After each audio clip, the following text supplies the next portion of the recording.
It broke my heart to put that tumor in her head. We all know that Ego put a tumor in Meredith's head. But I think not everyone understood that Ego is tumor himself. He himself is a cancer. He looks like it, he expands like it.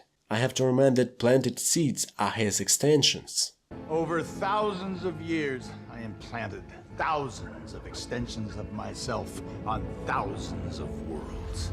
Maybe all of this makes Ego some kind of metaphor of people as a cancer to our Earth. Every mammal on this planet instinctively develops a natural equilibrium with the surrounding environment. Fun isn't something one considers when balancing the universe. But you humans do not. You move to an area and you multiply. Human beings are a disease, a cancer of this planet. It is interesting because he himself considered people as a parasites. The planet is Ego. A dog would not invite a flea to live on his back. It looks ironical. But this is not the case why we are here for. For us, the main thing is that two deaths in the very beginning looks like prophecies stopped by Peter. And here we have to come back to the first scene once again. They killed a little frog that ain't done nothing. Here we have two deaths. Death of Meredith and death of the frog from Peter's speech. And let's remember that one of the favorites Yondu's toys is a frog, which color is the same as Yondu's color, blue.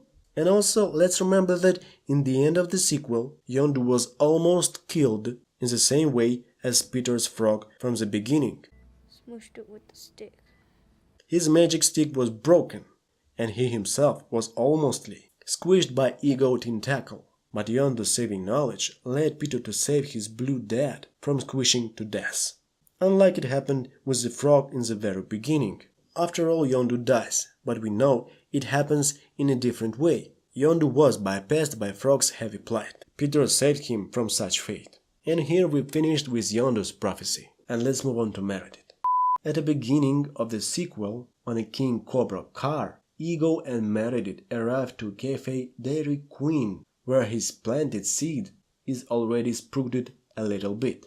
I was afraid it wouldn't take to the soil, but it rooted quickly. These titles become a metaphor of Meredith and Ego, themselves as a couple. He is king who has already sexually has come in Queen Meredith, and rests inside her his biological seed, Peter. And as we know from James Gunn's Twitter, here she is already pregnant with Peter a little bit. So Peter and Sprout were the same age like twins brothers. And here what do you call a son of a king and a queen?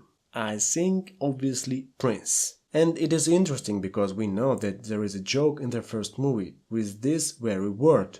Hey! That isn't Star Prince! But this is not the end.